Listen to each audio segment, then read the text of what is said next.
throughout the nation and around the globe. From his heart to yours, it's Dear James Live, bringing you intuitive insight, answers, and advice to your life questions. Hello, beautiful soul family, and welcome to Weekly Wisdom and Insights. I am your host, Dearjames, and together with the unseen Spirit, Source, and Symphony, we go as guided, we look at the current energies, and we find our truth, our empowerment, and our embodiment, really. So there's a lot of beautiful energy. It's really quite an amazing time, and we've talked about this in the previous shows, from August 1st, with the first supermoon, to August 30th, a blue moon, the second full supermoon in the same month. And today, smack dab in the middle, is the Leo new moon. And we are, of course, in Leo season. And as far back as ancient Egypt and the Sphinxes and so forth, this alignment, this Leo Aquarius access, this alignment, and this embodiment and this empowerment of Leo season and how it plays a role, the planet Sirius and so forth. So not to get lost in the weeds. However, this is about spiritually guided transformation and empowerment, going as guided and connecting to your soul source connection. And so today is about breakthrough. And there's a beauty about this because a lot of different astrologers and so forth are talking about this time frame about as breakthrough, breakdown. And I, for one, am just eliminating the breakdown option. It's not an option. It's off the table. And that is so that it's about breakthroughs, because everything is about a choice. And the beauty along with this, and it's our main theme, and it's so beautiful. And the main theme, here it is, breakthrough. Here comes the sun. And then in brackets and parentheses, S-O-N. So here comes the sun, S-U-N. And yet here comes the sun, S-O-N. And in the bottom right, you see the bee. And the bee that pollinates, and most of our food supply comes from the work of bees and how vital they are to our source of nutrition and food on planet Earth. So I loved this image, and it fits because it's inspiring. It radiates, for me, it radiates inspiration, opportunity, gifts, abundance, plenty. So, and welcome, Lorna, as you're joining from around the globe. Please place in the comments a hello and where you might be joining from. And then remember, throughout the broadcast, we take your comments and questions live. We incorporate them into the overall energies and everything, because you all play a vital role. That is why we do this. We come together around the globe. So we have some very powerful energies. I use that word powerful because I look for another word, but the point is that they're empowering, they're powerful. And with this, I want to jump in first to the astrological influences, and you're going to see how those are playing out. We're going to look at three different things: the astrological influences, then an astrology chart, and then also a piece from Pam Youngin's North Point Journal. And that'll set the tone for the energies today. So let's first of all look at the astrological energies, astrological influences. So as I just said at the top of the hour, on 8/1, super sturgeon full moon occurred in Aquarius at 9 degrees. On 8/8 was the pinnacle point, the high point of the Lion's Gate. And the Lion's Gate runs from July 26th to August 12th. 8/8 is the pinnacle moment. And it's considered by many as the astrological new year, this resetting. Today, this morning at 2:37 a.m., I believe, Pacific time, was the Leo new moon at 23 degrees. this Leo new moon, so the sun and the moon are next to each other, conjunct next to each other at the same degree and arc, and then they are square, so they're creating a frictional aspect, a square, Uranus at 23 degrees Taurus. And Uranus, expect the unexpected. Simultaneously, at the same time, today, on the 16th of August, Mars at 22 degrees Virgo, another Earth sign, is trine Uranus at 23 degrees. The trine is a harmonious aspect. So we have a square, the sun and the moon are square Uranus, friction, and then we have Mars trine Uranus, meaning kind influence, a beneficial influence, and both are beneficial. It's just one comes in the aspect of challenge, the other one comes in the aspect of harmony. And then last but not least, at the end of the month on August 30th, the super blue moon. It's a blue moon because it's the second blue moon in the same month. That is a rare aspect, a rare occurrence, and it happens in Pisces at 7 degrees. So we have these aspects in this window of time that they've been talking to us about all month long in August. 8-1, 8:30, we're at the middle point, August 16th, right now today.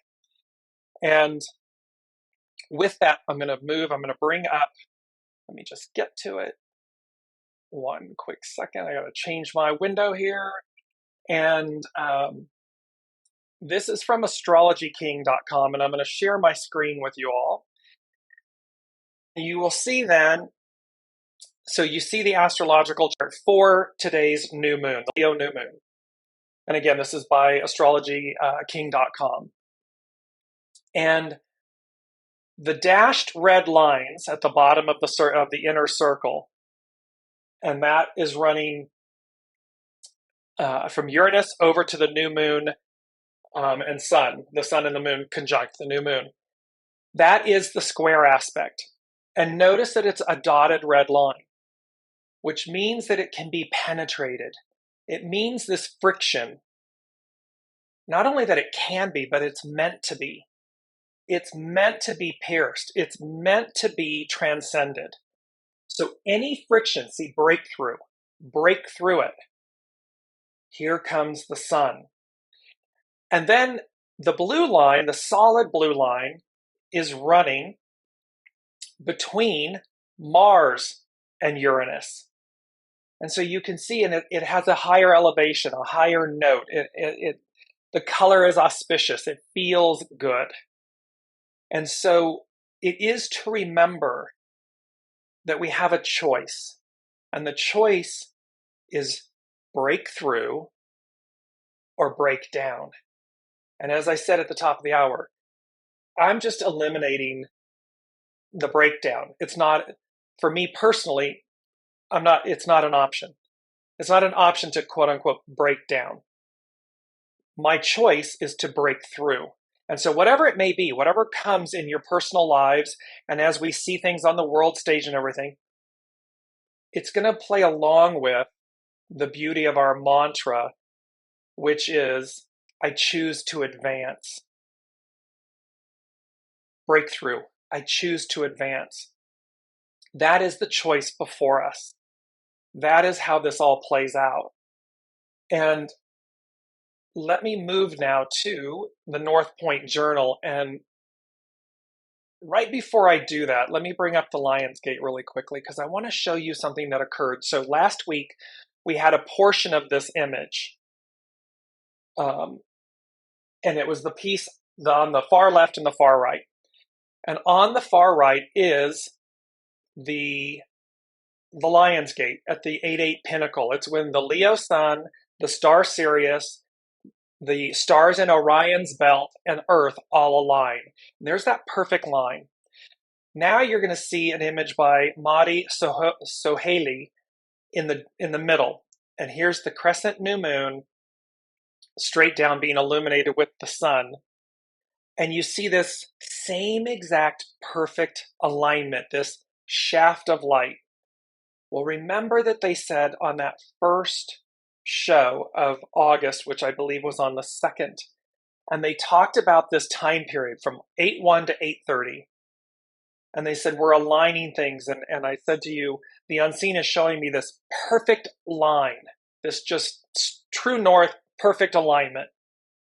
This image from Madi Sohaili was used in Pam Youngin's North Point journal that I'm going to bring up now. And I'm like, what are the chances? I mean, it's just the tapestry, the synchronicity, the unseen showing us, because you can see the line from Sirius to the Orion's belt stars, perfect alignment with Earth. Now here's the new moon, perfect alignment. We're dead center of this time window of this event. Here it is being demonstrated again. And then let me go back to sharing my screen here. And here is Pam Youngin's North Point journal. This is where she used it for this week. And what she's saying is the Leo new moon, our second of 3 lunations this month, is a dramatic new moon that occurs this Wednesday, August 16th, today. The sun and moon will align at 2:37 a.m. Pacific Daylight Time on that day, when the two lights are at 23 degrees, 27 feet Leo. This, I think it's minutes, sorry, 27 minutes. This new moon and the lunar cycle that begins on Wednesday are likely to bring surprising twists and turns and many sudden changes that test our adaptability because they are square Uranus.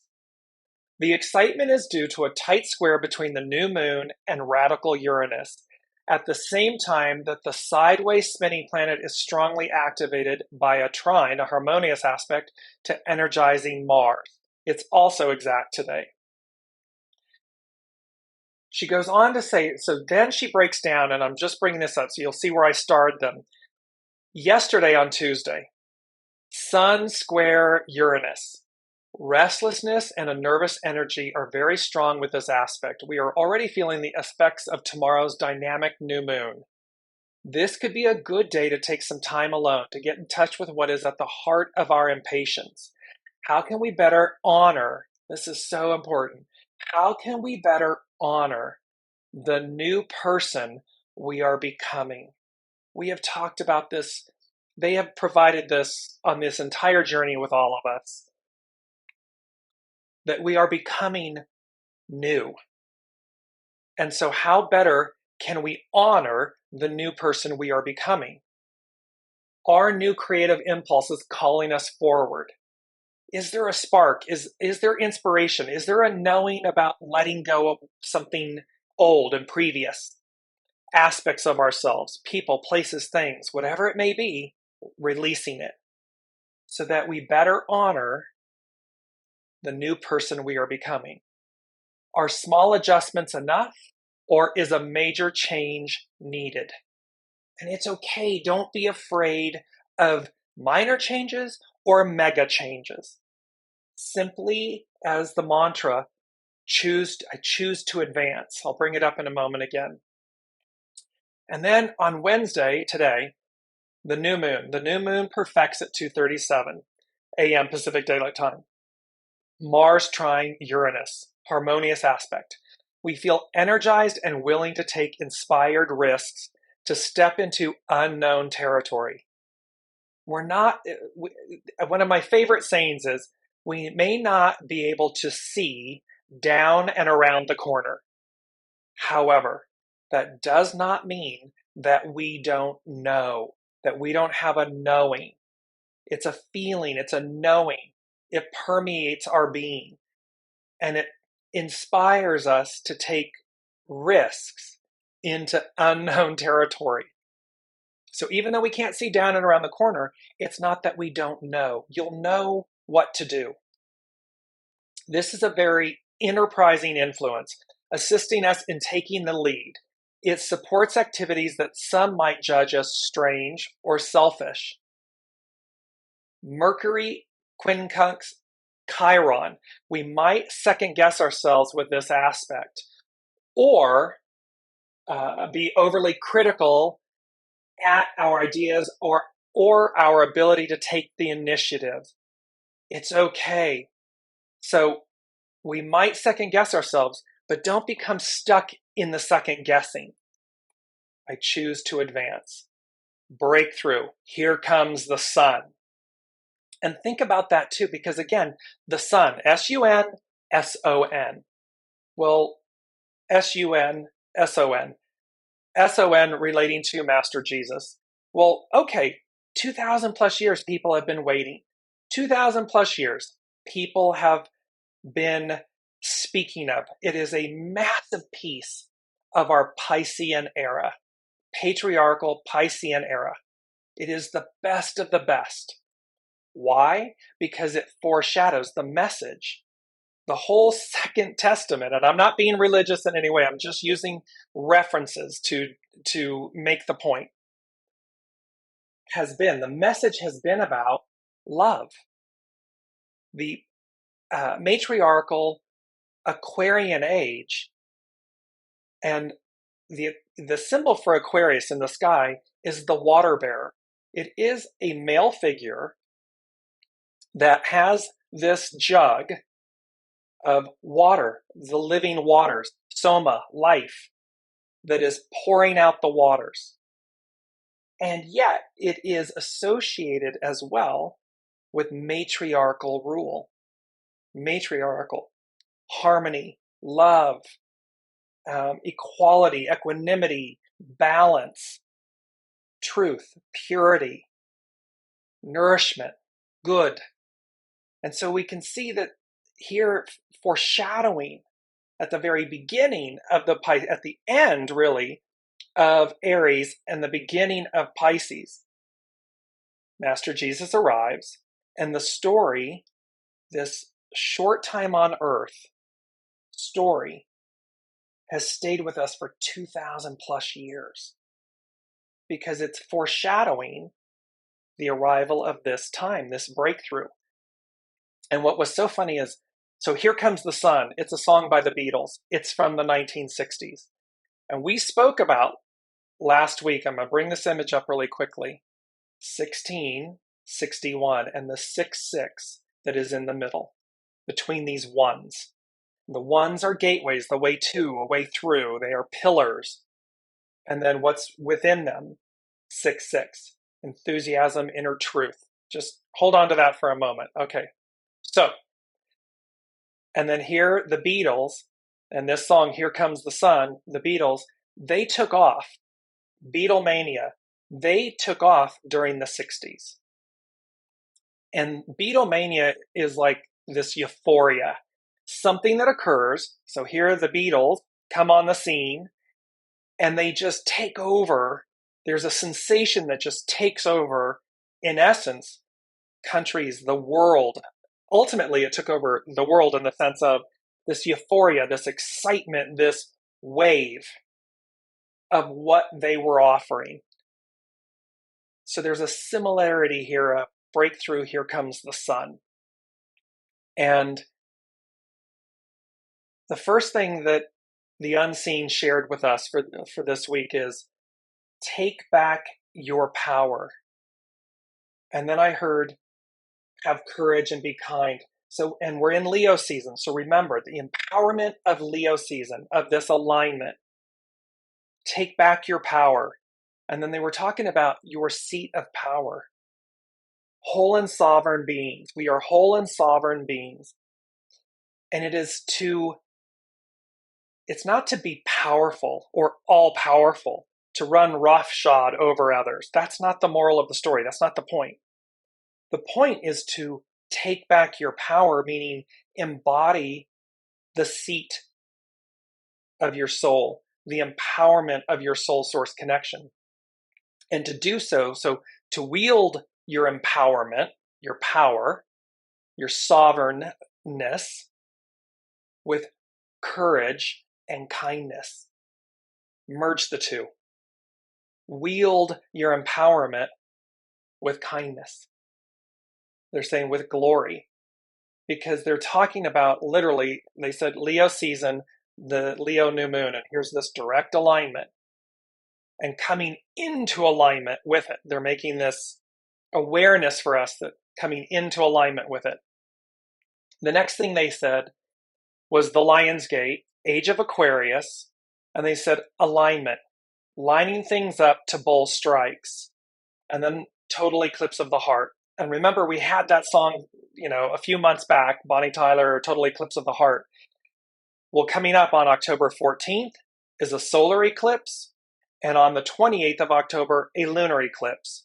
So they're making this aware that here we are, we're lining things up to bull strikes. Here comes the sun, it's a breakthrough.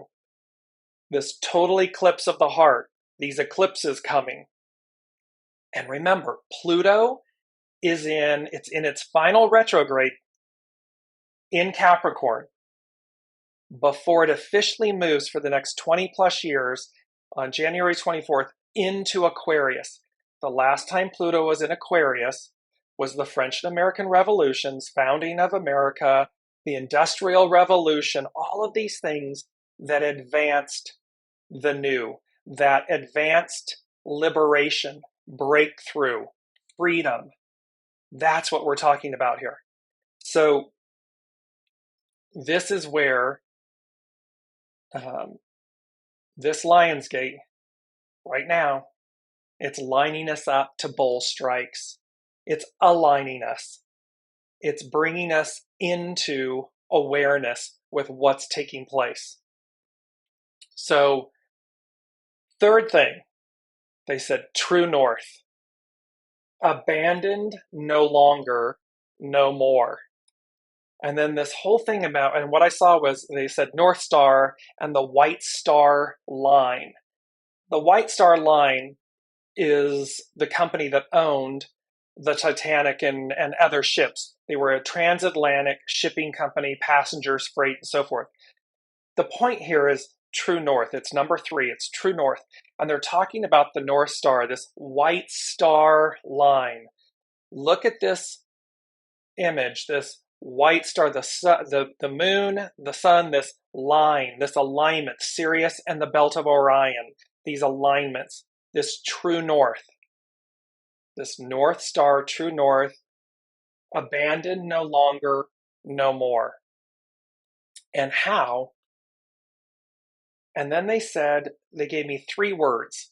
I'm going to give you the definition of each one because it's fascinating. I loved this. So true north, abandoned, no longer, no more. And then I heard wayward, astray, castaway. Well, wayward, difficult to control or predict because of unusual or perverse behavior.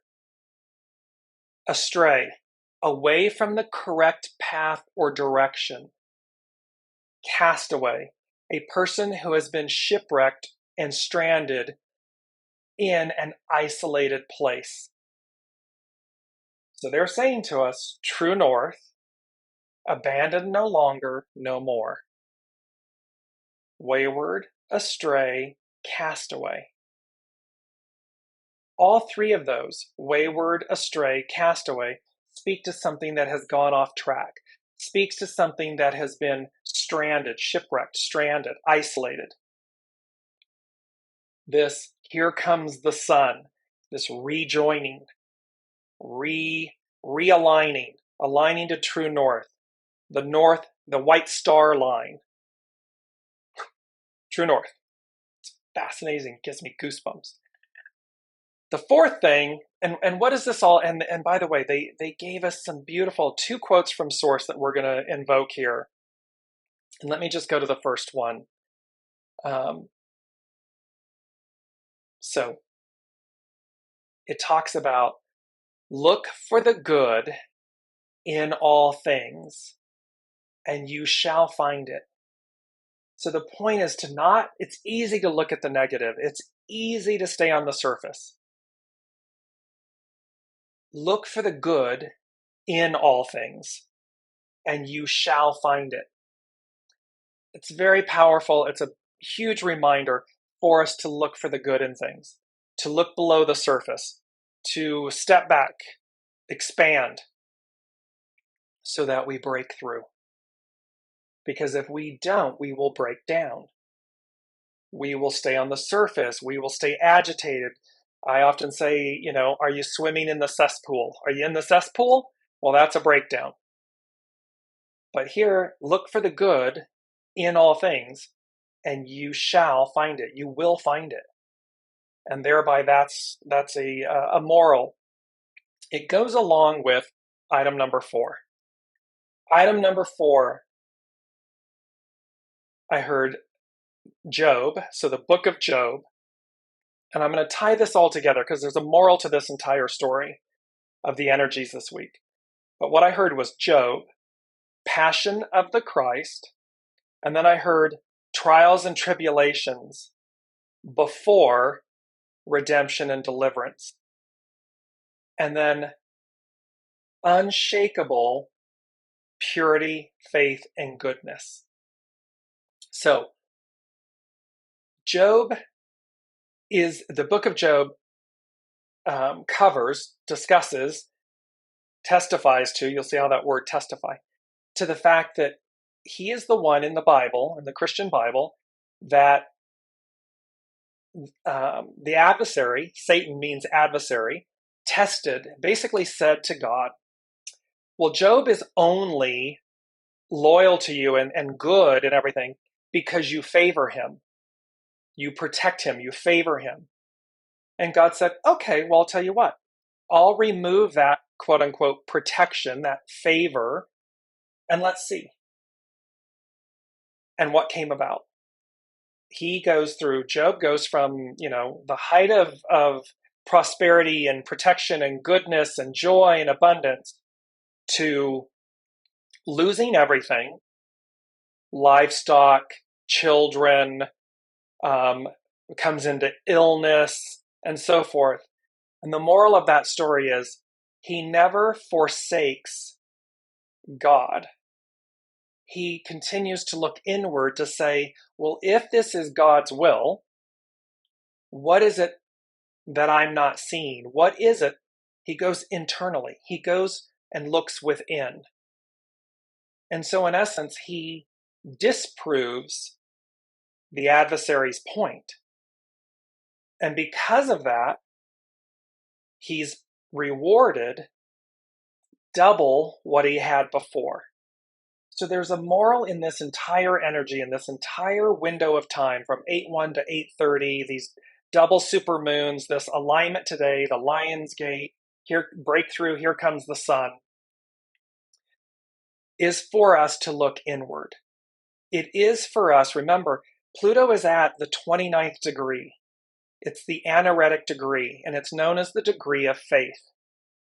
And so it is that 29th degree to say, faith, fear.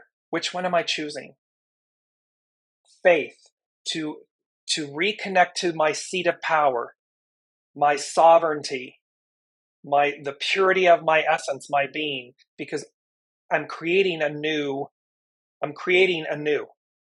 This is what's happening. And so they're having 4, it's foundational. It's the moral of the entire story. Is my faith within myself, my soul source connection? Am I whole and complete? Am I sovereign? Am I divine? Are these things true? Do I have higher power, however you wish, Buddha, Allah, God, however you wish to identify with source? Do I have, and am I in alignment with that favor, that goodness, that empowerment, that embodiment? If I'm not, look in. Find my errantness, my errant way, my astray, my castaway, my waywardness. If I am, double, quadruple down. However, with courage and kindness. Not hubris, not arrogance, not entitlement, but with gratitude and grace and courage and kindness. Because it will, they're saying to me in the moment, it will be. It will just be. It is. It doesn't need to roar. You see this image in our mantra, the lion. The lion isn't roaring, and look how formidable, look how unshakable, look how empowering, look how all-knowing. And yet also look, there's this sense of alertness. There's this sense of keen awareness. The spidey senses are tingling. But there's no yelling, screaming, roaring, running roughshod. And you can see look at the whiskers and everything, the wisdom. And then look at the golden light. This golden light, here comes the sun. With the mantra and the moral of, I choose to advance. I choose to move forward. I choose to reinforce my courage, my strength, my will, my goodness, because it's in alignment, because I know it's in alignment with soul source connection. Not ego, mind, personality, soul source connection. They're two different operating systems. The soul operates differently from ego, mind, personality.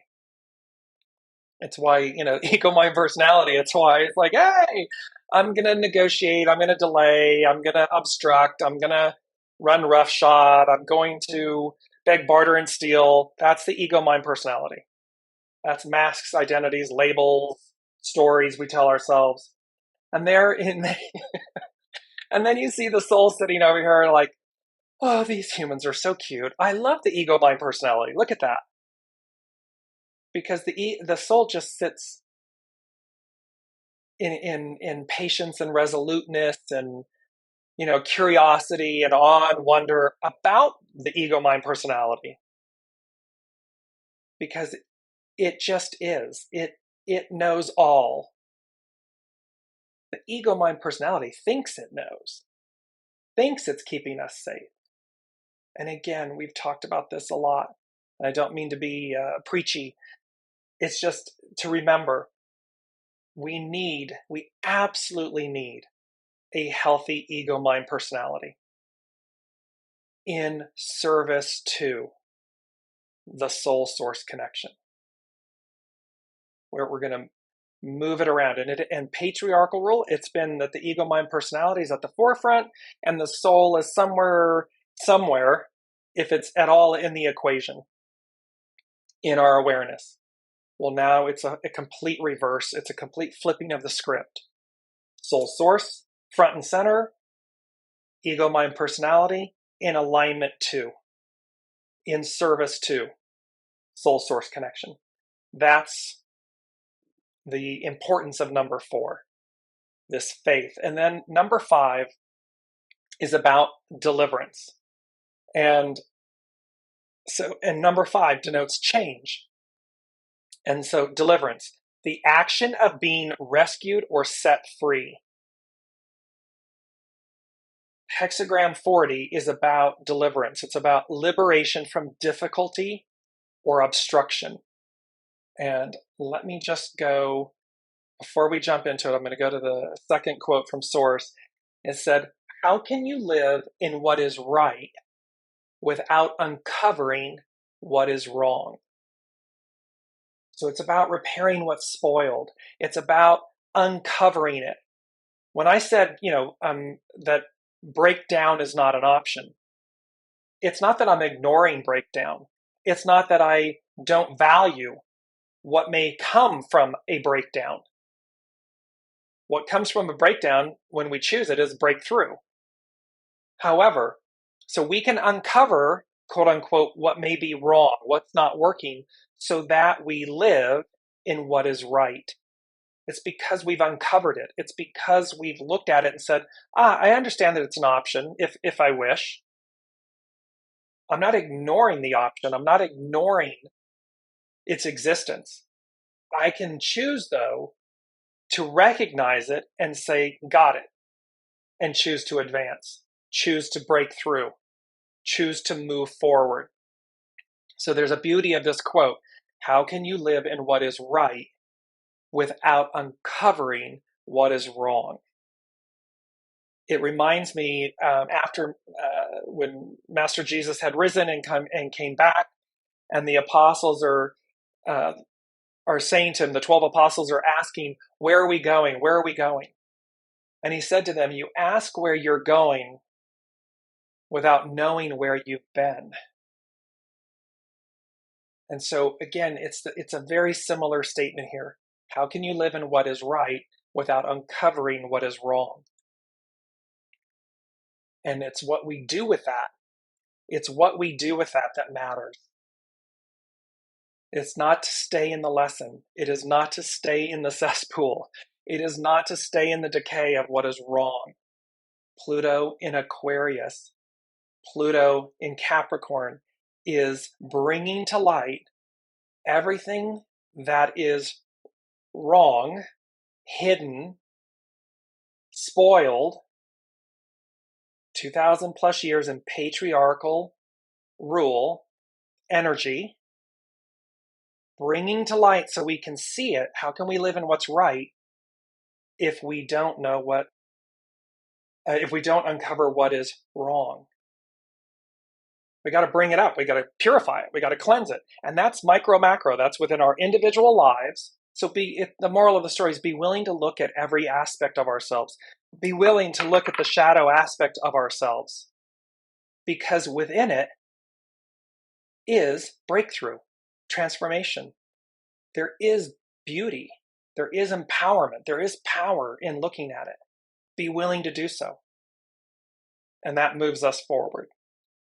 So let's move into, I'm going to put my specs on here. Bear with me. And we are going to look at hexagram 40. We've had this hexagram before, and then I'm going to jump into, welcome, Olivia, late but here. Yes, we love that. Never late, always on time. So liberation, deliverance, hexagram 40. Its action is to untangle. So remember this window of time, 8:1 to 8:30, we're right dead center at 8:16, this Leo new moon, the empowerment of Leo, the embodiment of that power, and this North Star, this white star line.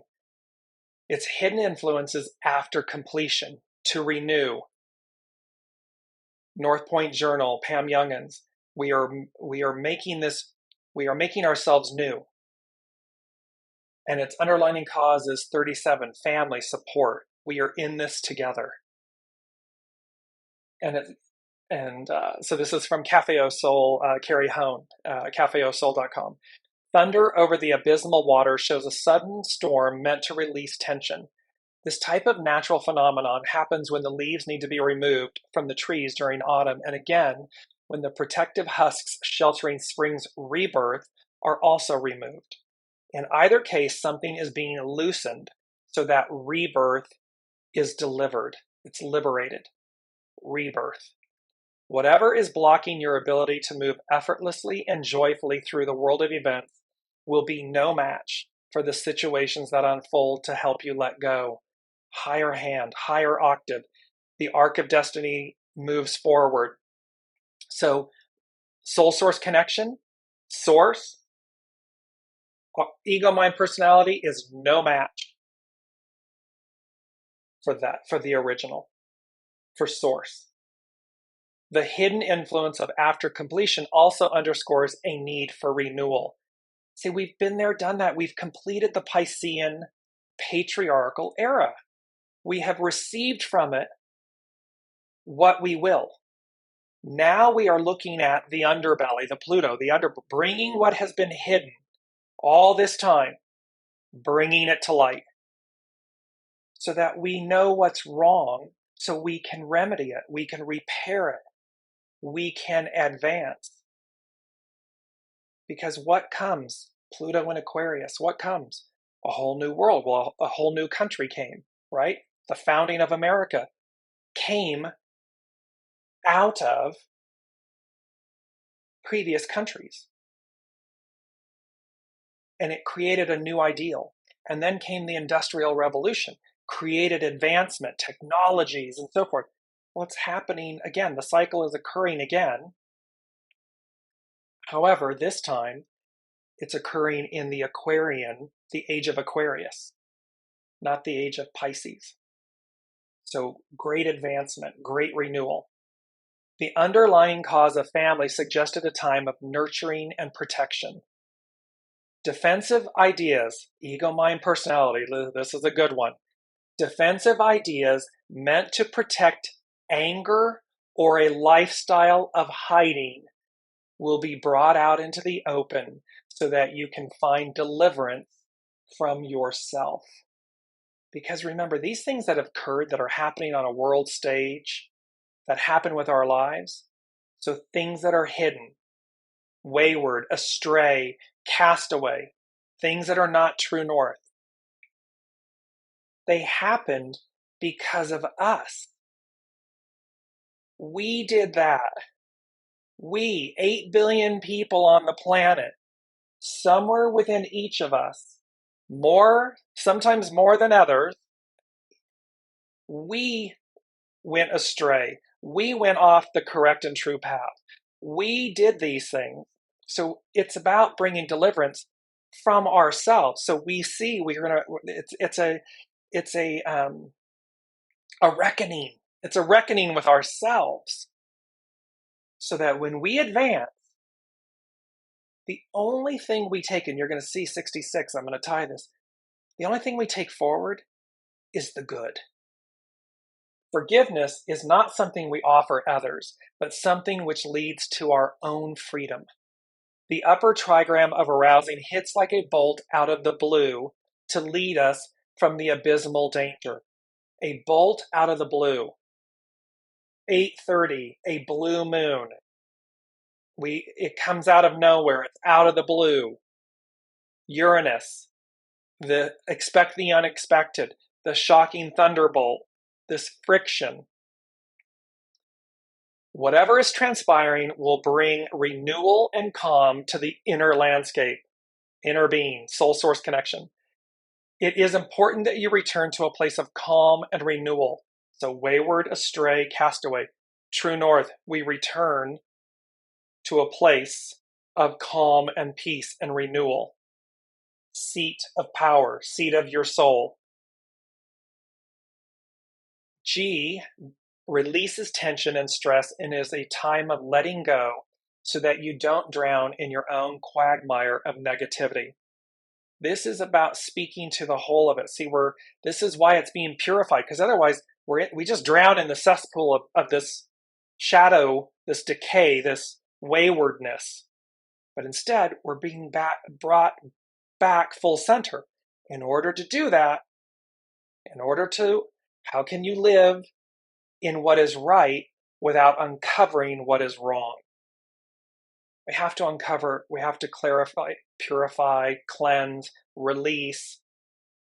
Micro, individual, macro, whole of the whole. Things cannot remain permanently obstructed. Therefore follows deliverance and the release of tension. The arousing thunder stirs over the abysmal water, presenting the idea of a sudden storm, which relieves atmospheric pressure. G is the image of a sharp instrument, which loosens knots. You can be worn and newly made when you release the unproductive energy that remains connected to anger. So this is that thing, that 29 degree, that anaretic degree, that degree of faith. You can be worn. We can be weary and tired and worn out, and yet newly made. There's always hope. There's always opportunity. There's always room for discovery. There is always the ability to advance. And thereby, we can be worn and newly made. Anger becomes a stone upon the measure of tomorrow. When you cannot let something go, you are forced to carry it with you. G is another principle of movement and stillness, where you can find deliverance in the liberation that comes from releasing your hold on the past. In the case of forgiveness, you give nothing away that you really needed anyway. So this is so beautiful because it's about the deliverance of humanity. It's about the deliverance of ourselves. It is about releasing the old. It is about releasing these old labels, identities, constructs, deeds. Own, atone, release. It's very simple.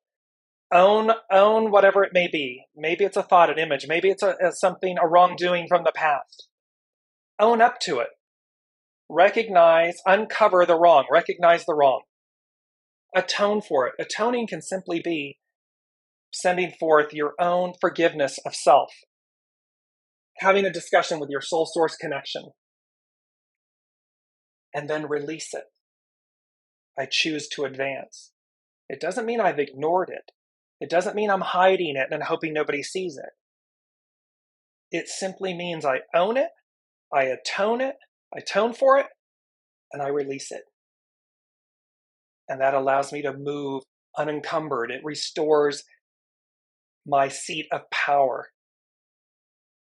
And because I've done that, I do so with kindness and courage and grace.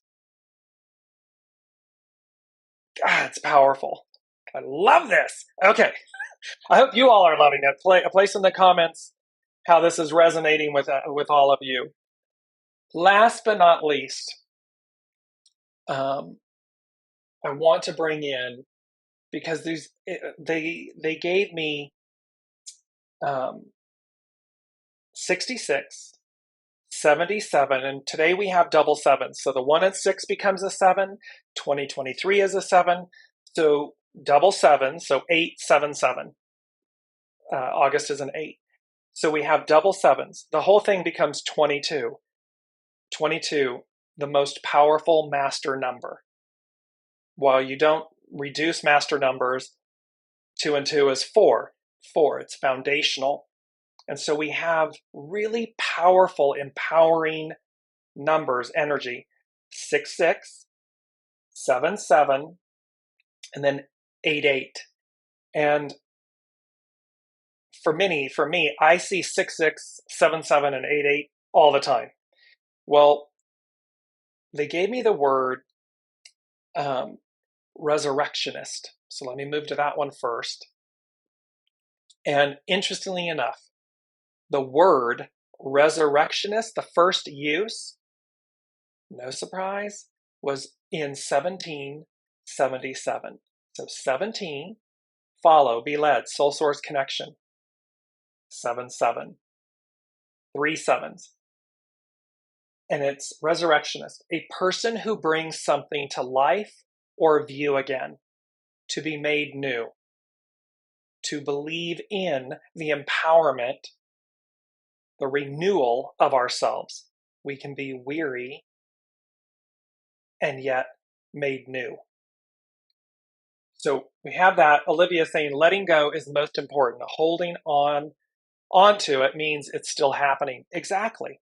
That's exactly it. When we hold on to stuff, it's festering. It hasn't left us. And to the degree that you are holding on, you are in the cesspool of it.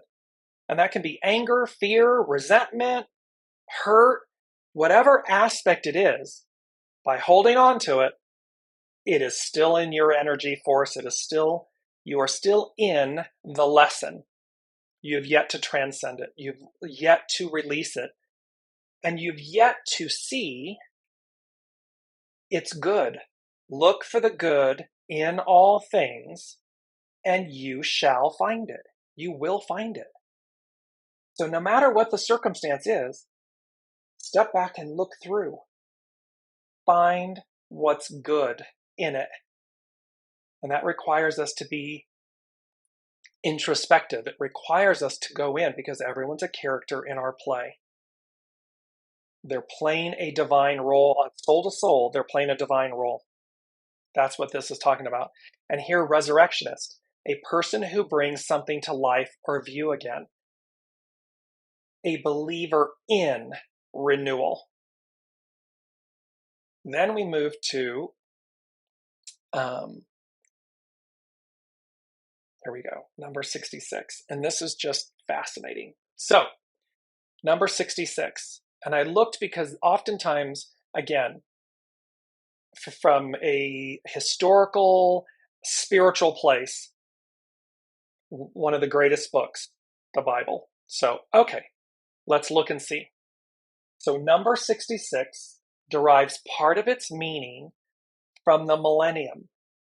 Isaiah 66 describes this idyllic time and beyond when Master Jesus Christ will rule over the earth. Lasting peace will finally come upon Jerusalem, and the world's wealth will flow into her.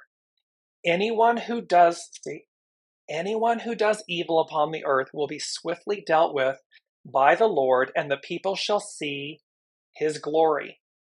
So they've been saying to us for quite some time, in the new,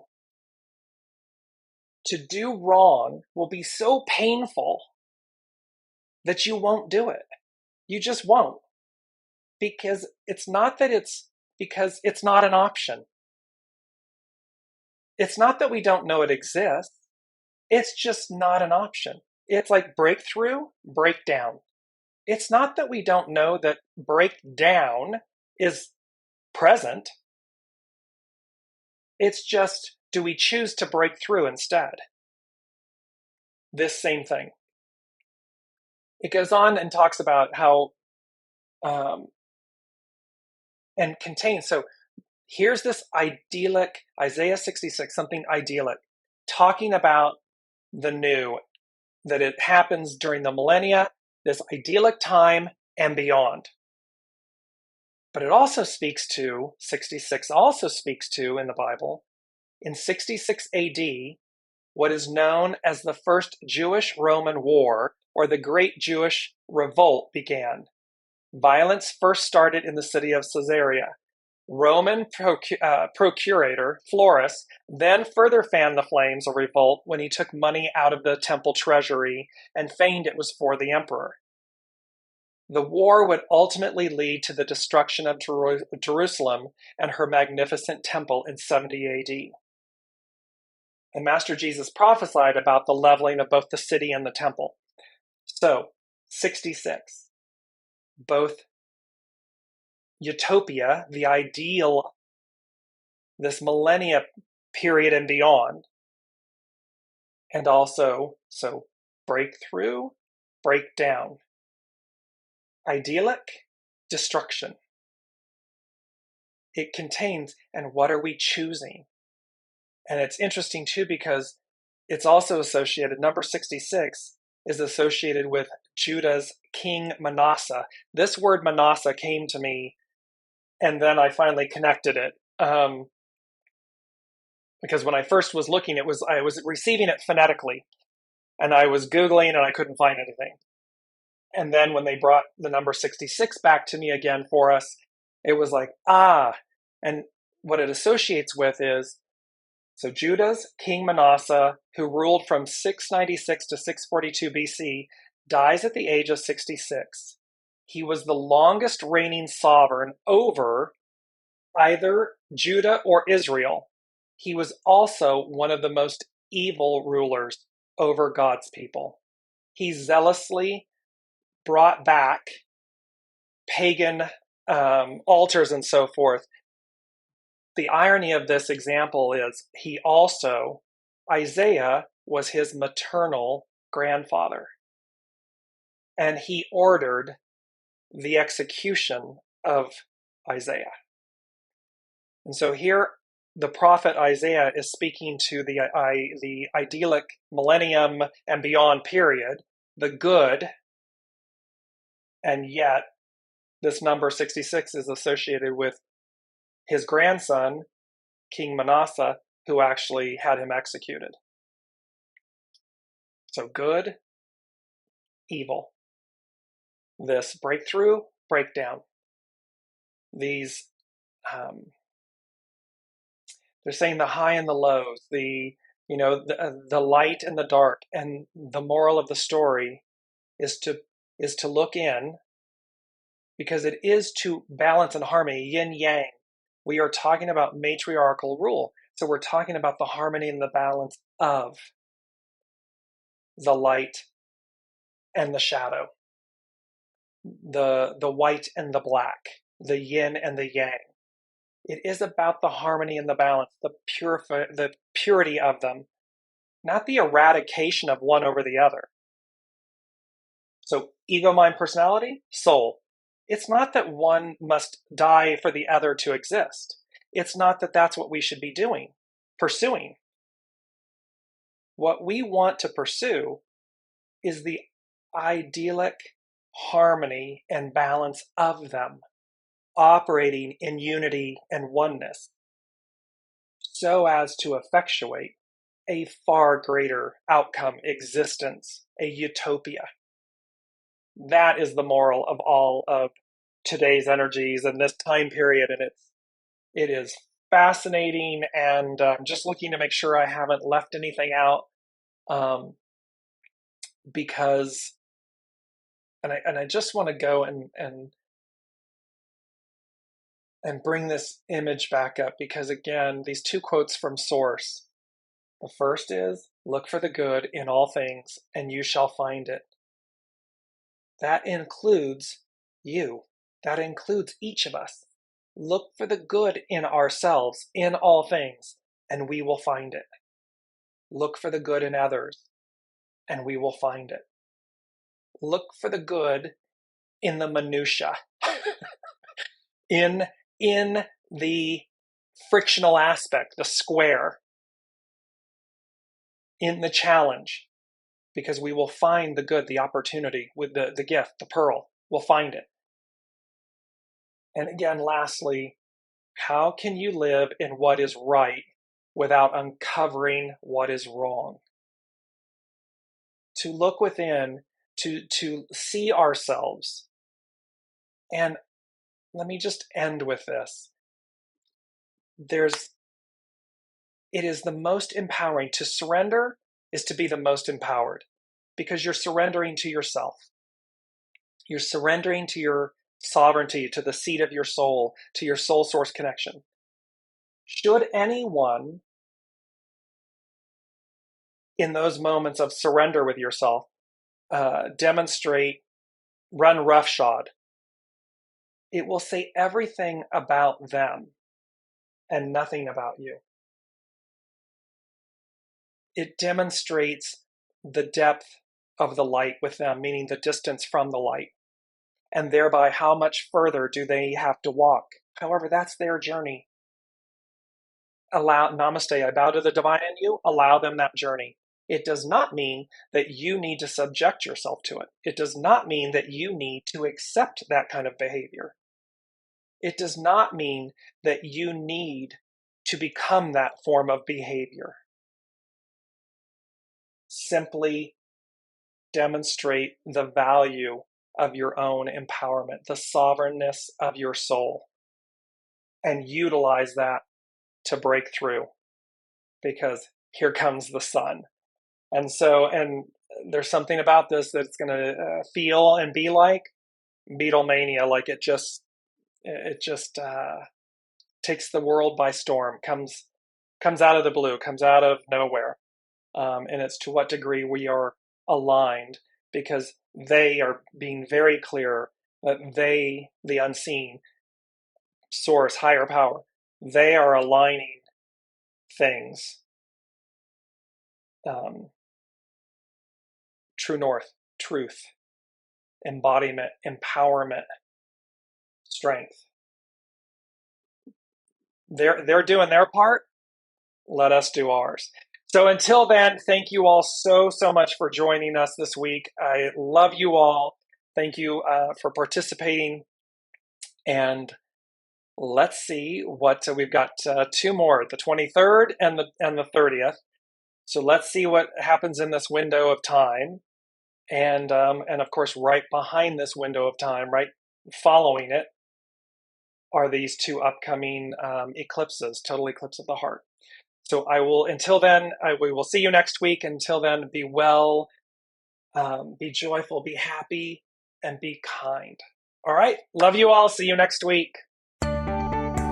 You've been listening to Dear James Live. Gain intuitive insight, answers, and advice to your life questions, and so much more by tuning in next week and visiting Dearjames.com.